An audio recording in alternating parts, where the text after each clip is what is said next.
श्रीमद् भागवत महापुराण दशम स्कंद 16वां अध्याय। श्री शुकदेव जी कहते हैं, परीक्षित, भगवान श्री कृष्ण ने देखा कि महाविषधर कालिया नाग यमुना जी का जल विषैला कर रहा है। तब यमुना जी को शुद्ध करने के विचार से उन्होंने वहां से उस सर्प को निकाल दिया। राजा परीक्षित ने पूछा, ब्राह्मण, भगवान श्री कृष्ण ने यमुना जी के अगाध जल में किस प्रकार उस सर्प का दमन किया? फिर कालिया नाग तो जलचर जीव नहीं था, ऐसी दशा में वो अनेक युगों तक जल में क्यों और कैसे रहा, ये बतलाइए। ब्रह्म स्वरूप महात्मा भगवान अनंत हैं, वे अपनी लीला प्रकट करके स्वच्छंद विहार करते हैं।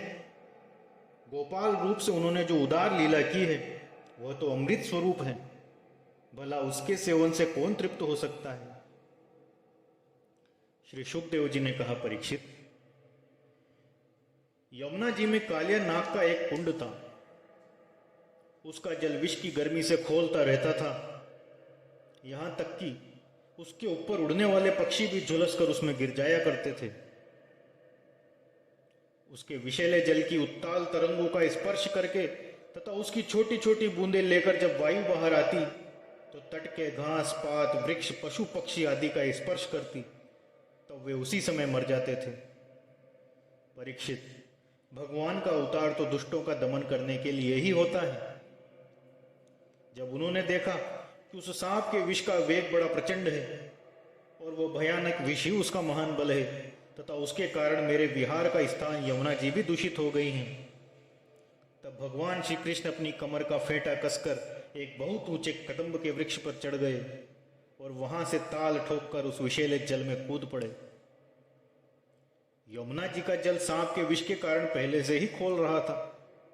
उसकी तरंगे लाल पीली और अत्यंत भयंकर उठ रही थी। पुरुषोत्तम भगवान श्री कृष्ण के कूद पड़ने से उसका जल और भी उछलने लगा।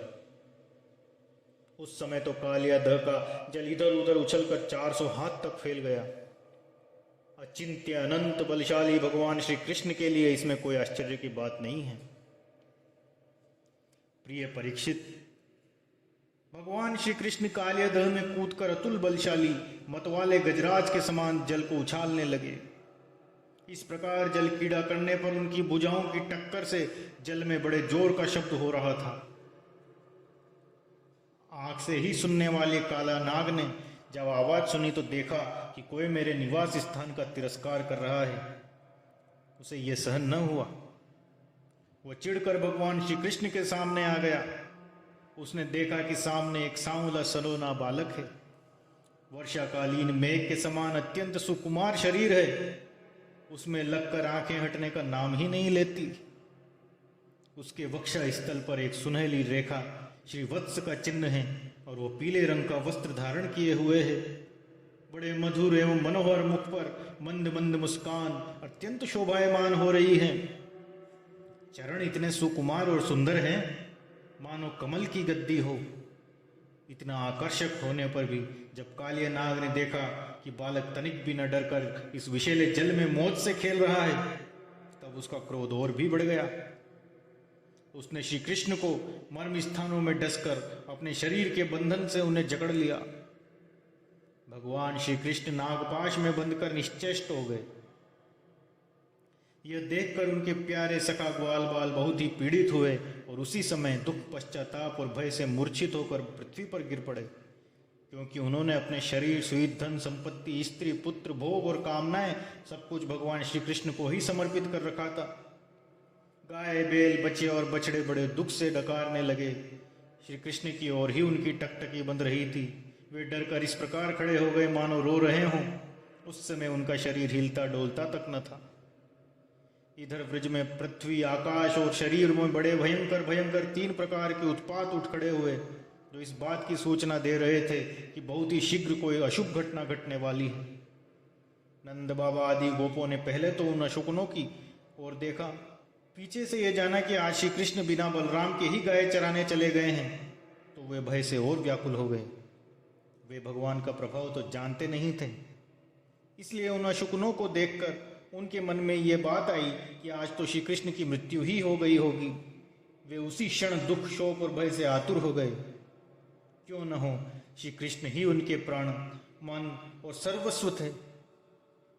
प्रिय परीक्षित, ब्रज के बालक, वृद्ध और स्त्रियों का स्वभाव गायों जैसा ही वात्सल्यपूर्ण था। वे मन में ऐसी बात आते ही अत्यंत दीन हो गए और उन्होंने अपने प्यारे कन्हैया को देखने की उत्कट लालसा से घर द्वार छोड़ दिए और निकल पड़े। बलराम जी स्वयं भगवान के स्वरूप और सर्वशक्तिमान हैं। उन्होंने जब ब्रजवासियों को इतना कातर और इतना आतुर देखा तो उन्हें हंसी आ गई, परंतु वे कुछ बोले नहीं, चुप ही रहे, क्योंकि वे अपने छोटे भाई श्री कृष्ण का प्रभाव भली भांति जानते थे। ब्रजवासी अपने प्यारे श्री कृष्ण को ढूंढने लगे। कोई अधिक कठिनाई न हुई, क्योंकि मार्ग में उन्हें भगवान के चरण चिन्ह मिल जाते थे, जो कमल, अंकुश आदि से युक्त होने के कारण उन्हें पहचान लेते थे। इस प्रकार वे यमुना तट की ओर जाने लगे। परीक्षित, मार्ग में गौओं और दूसरों के चरण चिन्हों को बीच बीच में भगवान के चरण चिन्ह भी दिख रहे थे। उनमें कमल, जौ, अंकुश, वज्र और ध्वजा के चिन्ह बहुत ही स्पष्ट थे। उन्हें देखते हुए वे बहुत शीघ्रता से चल रहे थे। उन्होंने दूर से ही देखा कि कालिया देह में कालिया नाग के शरीर से बंधे हुए श्री कृष्ण चेष्टाहीन हो रहे हैं। कुंड के किनारे पर ग्वालपाल अचेत पड़े हुए हैं और गौएं, बैल, बछड़े आदि बड़े आर्त स्वर से डकार रहे हैं। यह सब देखकर वे सब गोप अत्यंत व्याकुल हो अंत में मूर्छित हो गए। गोपियों का मन अनंत गुणानीलीय भगवान श्री कृष्ण के प्रेम में रंगा हुआ था। वे तो नित्य निरंतर भगवान के सौहार्द, उनकी मधुर मुस्कान, प्रेम भरी चितवन तथा मीठी वाणी का ही स्मरण करती रहती थी। जब उन्होंने देखा कि हमारे प्रियतम श्याम सुंदर को काले सांप ने जकड़ रखा है, तब तो उनके हृदय में बड़ा ही दुख और बड़ी ही जलन हुई। अपने प्राण वल्लभ जीवन सर्वस्व के बिना उन्हें तीनों लोग सूने दिखने लगे। माता यशोदा तो अपने लाडले लाल के पीछे काले दह में कूदने ही जा रही थी, परंतु गोपियों ने उन्हें पकड़ लिया। उनके हृदय में भी वैसी ही पीड़ा थी। उनकी आंखों से भी आंसुओं की झड़ी लगी हुई थी। सबकी आंखें श्री कृष्ण के मुख कमल पर लगी थी, जिनके शरीर में चेतना थी। वे ब्रजमोहन श्री कृष्ण की पूतना मद आदि की प्यारी प्यारी ऐश्वर्य की लीलाएं कह कर यशोदा जी को धीरज बंधाने लगी, किंतु अधिकांश तो मुर्दे की तरह पड़ ही गई थी। परीक्षित, नंद बाबा आदि के लिए जीवन प्राण श्री कृष्ण ही थे। वे श्री कृष्ण के लिए ही कालिया देह में घुसने लगे। यह देखकर श्री कृष्ण का प्रभाव जानने वाले भगवान बलराम जी ने किन्हीं को समझा बुझाकर, किन्हीं को बलपूर्वक और किन्हीं को उनके हृदय में प्रेरणा करके रोक दिया।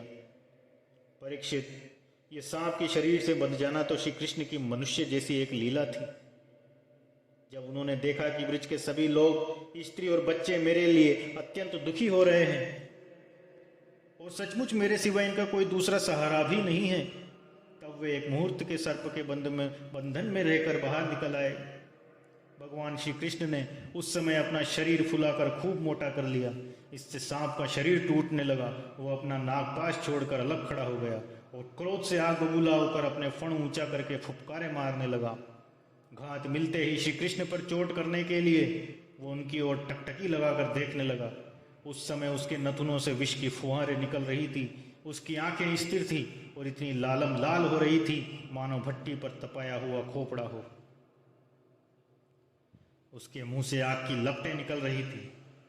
उस समय कालिया नाग अपनी दूहरी जीभ लपलपाकर अपने होठों के दोनों किनारों को चाट रहा था और अपनी कराल आंख से विश्व ज्वाला उगल रहा था।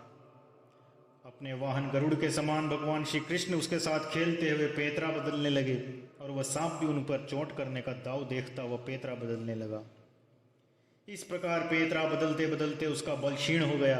तब भगवान श्री कृष्ण ने उसके बड़े बड़े सिरों को तनिक दबा दिया और उछलकर उन पर सवार हो गए। कालिया नाग के मस्तकों पर बहुत सी लाल लाल मड़ियां थी। उनके स्पर्श से भगवान के सुकुमार तलुओं की लालिमा और भी बढ़ गई। नृत्य गान आदि समस्त कलाओं के आदि प्रवर्तक भगवान श्री कृष्ण उसके सिरों पर कलापूर्ण नृत्य करने लगे। भगवान के प्यारे भक्त गंधर्व, सिद्ध, देवता, चारण और देवांगनाओं ने जब देखा कि भगवान नृत्य करना चाहते हैं, आते हुए बड़े प्रेम से मृदंग ढोल नगाड़े आदि बजाते हुए जाते सुंदर सुंदर गीत गाते हुए पुष्पों की वर्षा करने लगे और अपने को निछावर करते हुए भेंट ले लेकर उसी समय भगवान के पास आ पहुंचे। परीक्षित, कालिया नाग के 100 सिर थे। वो अपने जिस सिर को नहीं झुकाता था उसी को प्रचंड दंडधारी भगवान अपने पैरों की चोट से कुचल डालते थे। इससे कालिया नाग की जीवन शक्ति क्षीण हो चली। वो मुंह और नथनों से खून उगलने लगा। अंत में चक्कर काटते काटते वो बेहोश हो गया। तनिक भी चेत होता तो वो अपनी आंखों से विष उगलने लगता और क्रोध के मारे जोर जोर से फुफकारे मारने लगता। इस प्रकार वो अपने सिरों में से जिस सिर को ऊपर उठाता उसी को नाचते हुए भगवान श्री कृष्ण अपने चरणों की ठोकर से झुकाकर रोंद डालते। उस समय पुराण पुरुषोत्तम भगवान श्री कृष्ण के चरणों पर जो खून की बूंदें पड़ती थी उनसे ऐसा मालूम होता था मानो रक्त पुष्पों से उनकी पूजा की जा रही हो। परीक्षित, भगवान के इस अद्भुत तांडव नृत्य से कालिया नाग के फण पर छत्ते छिन्न भिन्न हो गए। उसका एक एक अंग चूर चूर हो गया। उसके मुंह से खून की उल्टियां होने लगी। अब उसे सारे जगत के आदि शिक्षक पुराण पुरुष भगवान नारायण की स्मृति हुई। वो मन ही मन भगवान की शरण में गया। भगवान श्री कृष्ण के उदार में संपूर्ण विश्व है, इसलिए उनके भारी बोझ से कालिया नाग के शरीर की एक एक गांठ ढीली पड़ गई थी। उनकी एड़ियों की चोट से उसके छत्र के समान फण छिन्न भिन्न हो गए थे। अपने पति की यह दशा देखकर उसकी पत्नियां भगवान की शरण में आई। वे अत्यंत आतुर हो रही थी। भय के मारे उनके वस्त्राभूषण अस्त-व्यस्त हो रहे थे और उनके केश की चोटियां भी बिखर रही थी। उस समय उन साध्वी नाग पत्नियों के चित्त में बड़ी घबराहट थी। अपने बालकों को आगे करके वे पृथ्वी पर लौट गई और हाथ जोड़कर उन्होंने समस्त प्राणियों के एकमात्र स्वामी भगवान श्री कृष्ण को प्रणाम किया। भगवान श्री कृष्ण शरणागत वत्सल जानकर अपने अपराधी पति को छुड़ाने की इच्छा से उन्होंने उनकी शरण ग्रहण की। नाग पत्नियों ने कहा, प्रभु, आपका यह अवतार ही दुष्टों के दंड देने के लिए हुआ है, इसलिए इस अपराधी को दंड देना सर्वथा उचित ही है। आपकी दृष्टि में शत्रु और पुत्र का कोई भेद नहीं है, इसलिए आप जो किसी को दंड देते हैं वो उसके पापों का प्रायश्चित कराने और उसका परम कल्याण करने के लिए ही है। आपने हम लोगों पर यह बड़ा ही अनुग्रह किया है। ये तो आपका कृपा प्रसाद ही है, क्योंकि आप जो दुष्टों को दंड देते हैं उससे उनके सारे पाप नष्ट हो जाते हैं।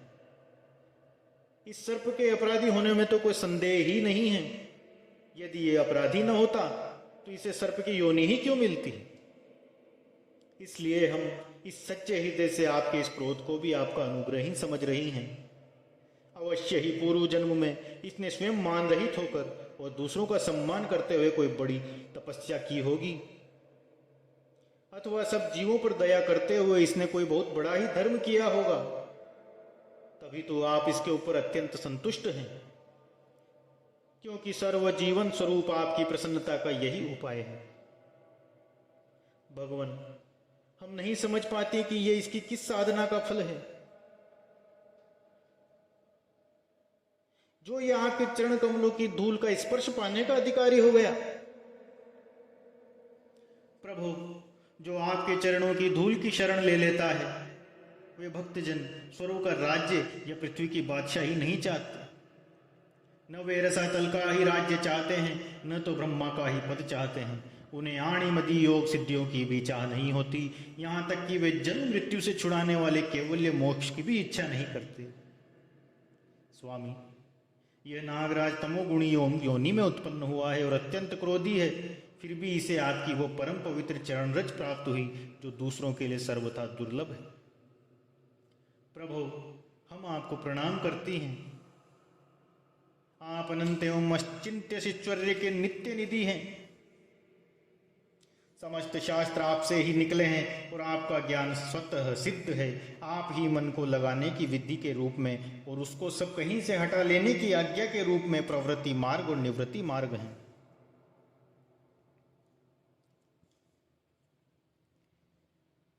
प्रभु, यद्यपि कर्तापन न होने के कारण आप कोई भी कर्म नहीं करते, निष्क्रिय हैं, तथापि आदि काल शक्ति को स्वीकार करके प्रकृति के गुणों के द्वारा आप इस विश्व की उत्पत्ति, स्थिति और प्रलय की लीला करते हैं।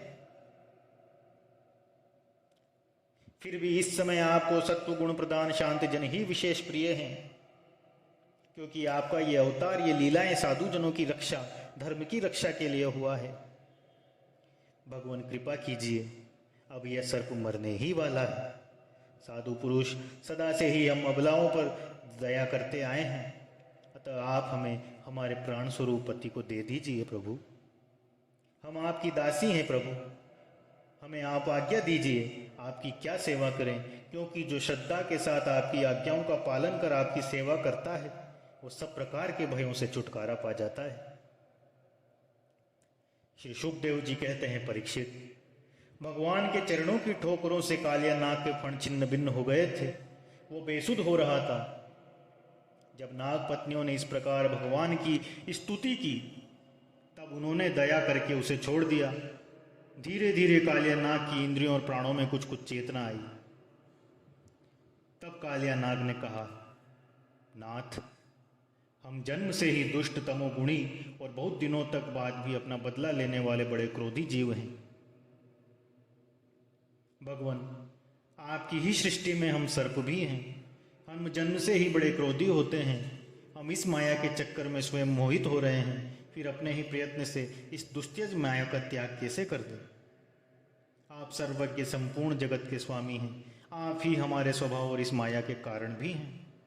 अब आप अपनी इच्छा से जैसा ठीक समझे कृपा कीजिए या दंड दीजिए।